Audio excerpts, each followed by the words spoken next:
आप देख रहे हैं न्यूज इंडिया, आपके साथ मैं रचना बंसल। दुनिया का बेस्ट 5वीं पीढ़ी का फाइटर जेट अब और ज्यादा ताकतवर हो गया है। रूसी मीडिया स्पुतनिक के मुताबिक Su-57 पहले से ज्यादा ताकतवर इंजन के साथ में सामने आ रहा है, जिसे इस देलिए 177 नाम से जाना जाता है। इस नए इंजन के साथ में Su-57 ने पहली उड़ान भरी है, जो पूरी तरह से सफल भी रही है। रूस की सरकारी कंपनी रोस्टेक के मुताबिक यूनाइटेड एयरक्राफ्ट कॉरपोरेशन और यूनाइटेड इंजन कॉरपोरेशन ने Su-57 के नए इंजन का टेस्ट किया। ये दोनों कंपनियां रोस्टेक का ही हिस्सा हैं।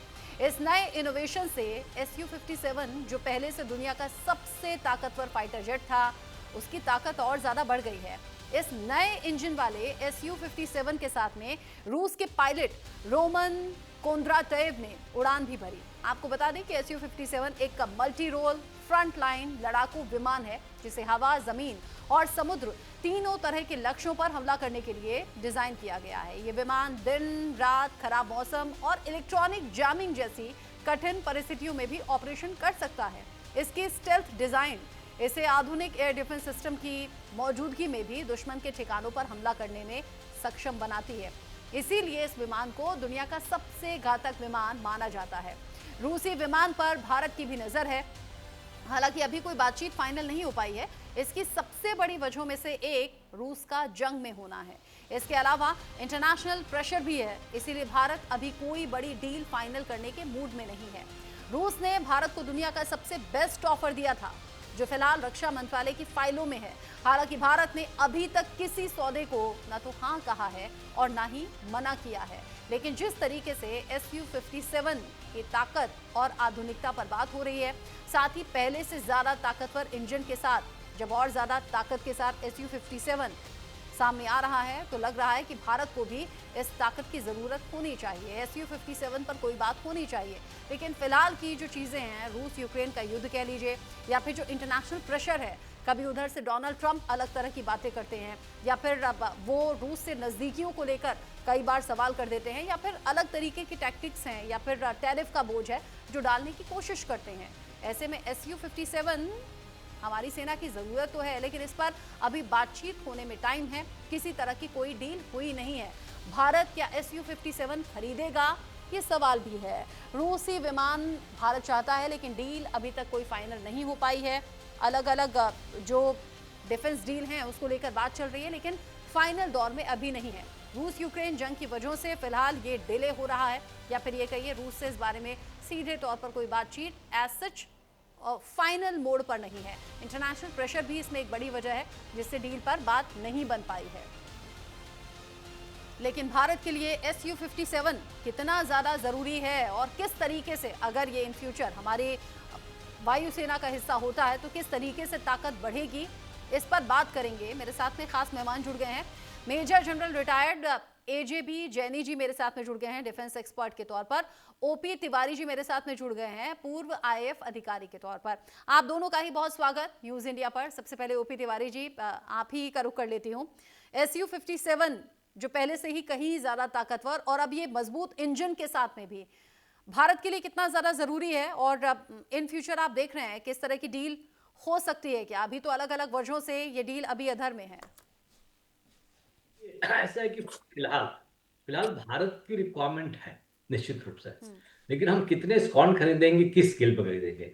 जैसे रूस ने ऑफर किया था, आप ले लो और अब जॉइंटली डेवलप करो। जैसे MiG-29 बाकी एयरक्राफ्ट किए थे, आप नासिक में HAL में इसको डेवलप करो, उसका मार्केटिंग भी कर सकते हो। लेकिन इसमें एक वो है कि भारत को अपना जो है सेल्फ प्रोडक्शन जो है, जैसे AMCA है, हाँ। इसकी प्रोडक्शन की रेट हमें आगे रखना है। अगर हमने अभी ज्यादा Su-57 ले लिया, तो हो सकता है वो स्लो हो जाए। हमारी जो प्रॉब्लम थी आमका की, खाली एक एरो इंजन की प्रॉब्लम है। उस एरो इंजन को ऑफर करने के लिए, उस मजबूत ऑफर करने के लिए फ्रांस भी आ गया हुआ है, जापान भी आ गया हुआ है। तो ये एक दिया असमंजस आशु भारत हुआ है। आशु ऐसा असमंजस में फैला हुआ है कि हमें करना क्या है। आना जरा। भारत AJB भारत जैनी जी, स्टेट है। सर आपकी आवाज ऑन एयर जा रही है, प्लीज आप म्यूट कर लें अगर आप किसी से बात पोर्ट्रेट कर रहे हैं ओरिएंटेशन कह रही है, पोर्ट्रेट ओरिएंटेशन। तो। AJB जैनी जी, अगर आपको मेरी आवाज आ रही है, आप ऑन एयर हैं, प्लीज खुद को म्यूट कर लें आप अभी। जी OP तिवारी सर, बात कीजिए। भारत का डिसीजन स्टेट वे लेना उतना आवश्यक नहीं है, इसलिए भारत थोड़ा डिले कर रहा है। Su-57 ओपी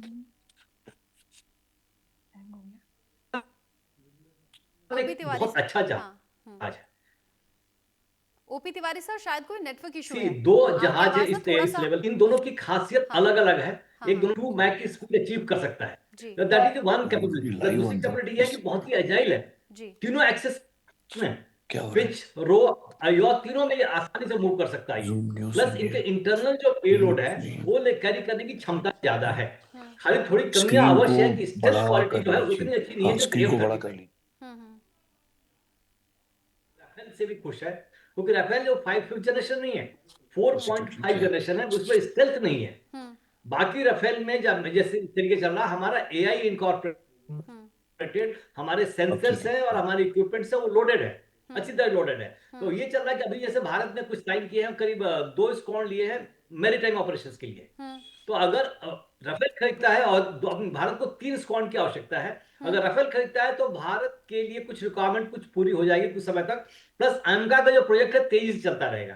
तो ये डेलिब्रेशन अभी चल रही है। मुझे पूरा कन्विंस्ड हूं मैं कि भारत इंडियन बेटा ये वॉल्यूम नहीं एयरफोर्स आ के रहा। सीनियर ऑफिसर्स जी, कि हमें क्या लेना अर्शु, है क्या ठीक नहीं है, लेना है।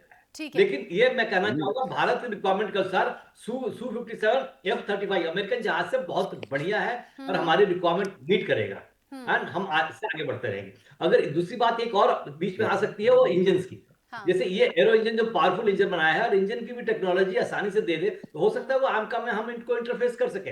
लेकिन इसमें बड़े लोग डिसाइड कर रहे होंगे और करेंगे और एक अच्छा डिसीजन लेंगे, और कंट्री के इंटरेस्ट में होगा, आईएफ के इंटरेस्ट में होगा, और हमारी रिक्वायरमेंट, देश की सुरक्षा की रिक्वायरमेंट पूरी तरीके से कंप्लीट होगी। हमें पूरी जनता को हमको आश्वस्त होना चाहिए कि जो भी डिसीजन होगा देश के इंटरेस्ट में। देश का इंटरेस्ट तो है ही, लेकिन साथ ही साथ देश की जरूरत भी है, और वो भी तब जब पहले हम दो मोर्चों पर बात करते थे, पाकिस्तान और चीन से मिलने वाले चैलेंज की बात करते थे, और अब जो बांग्लादेश से जो कह लीजिए टकरार है या तनाव है, या फिर जिस तरीके से पाकिस्तान, चीन और बांग्लादेश साथ में आ गए हैं। एजेबी जैनी सर, आपको क्या लगता है कैसे SU-57 ताकत को बढ़ा सकता है? और चूंकि 5th जनरेशन का लड़ाकू विमान भी है, हम काफी टाइम से 5th जनरेशन पर बात कर रहे हैं और इस डील की जरूरत भी है। Can you hear me? I think I'm having some problem in the volume. Can you hear me? नहीं, आपकी आवाज आ रही है, बोलिए।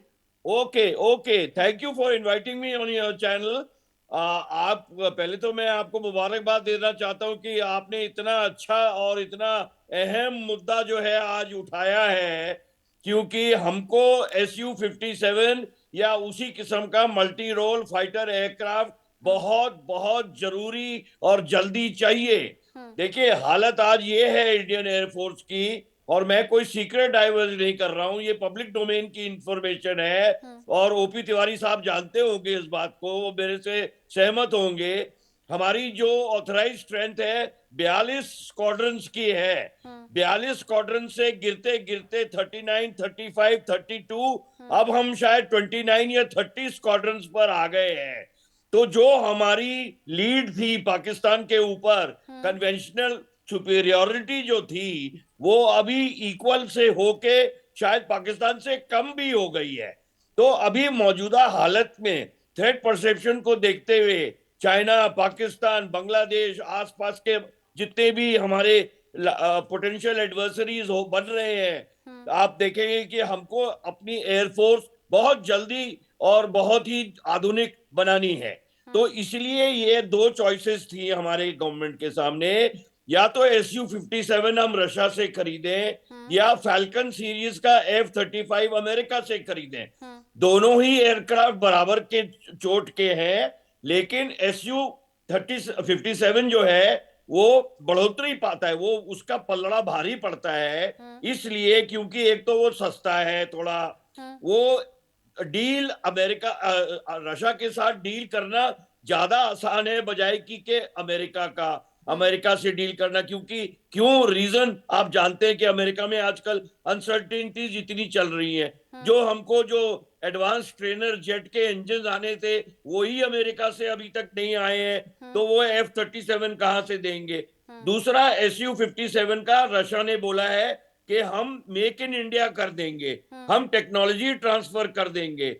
हमारी रिलेशनशिप आज के दिन रशिया से अमेरिका के बशर्ते बेटर रिलेशनशिप है, तो डिग्री ऑफ अश्योरेंस और डिग्री ऑफ गारंटी बेटर है।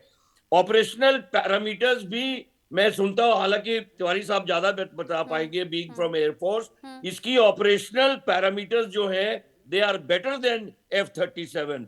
Time schedule is fixed, it is we know, जबकि हम जैसे ही हम डिमांड दे देंगे, हमें मालूम है कि कितने टाइम में रशिया हमको ये एयरक्राफ्ट दे देंगे। लेकिन आप पूछेंगे, जैसे आपका सवाल था आज का हैशटैग, कि होल्ड पे क्यों डाला है, तो तिवारी साहब ने ऑलरेडी बता दिया। देखिए, जब इतनी बड़ी डील इतने मिलियंस ऑफ डॉलर्स की होती है तो उसमें समय तो लगता ही है। और ये एक हवाई जहाज, दो हवाई जहाज नहीं है, ये कई स्क्वाड्रन्स हैं और ऑन गोइंग डील है। और उसके साथ में ट्रांसफर ऑफ टेक्नोलॉजी भी है और मेक इन इंडिया भी है, तो समय लगेगा। अभी जैसा कि आपने खुद ही बताया कि ये अभी मिनिस्ट्री ऑफ डिफेंस के फाइल्स में है मामला, आपस में और जो जंग जल्द है वो करीब 4 साल से चल रही है, इसलिए भी ये चीजें डिले हो रही हैं। और जो इंटरनेशनल प्रेशर है और डोनाल्ड ट्रंप जिस तरीके से भारत पर एक्स्ट्रा प्रेशर डाल रहे हैं, वो भी एक बड़ी वजह के तौर पर देखा जा रहा है। लेकिन आप दोनों से ही बात करके इतना समझ आ गया कि SU-57 बेटर है और उस तरफ ही भारत को आगे कदम बढ़ाया जाना चाहिए। बहुत बहुत शुक्रिया OP Tiwari sir, AJB Jaini sir, बहुत बहुत शुक्रिया आप दोनों का ही साथ में जुड़ने के लिए।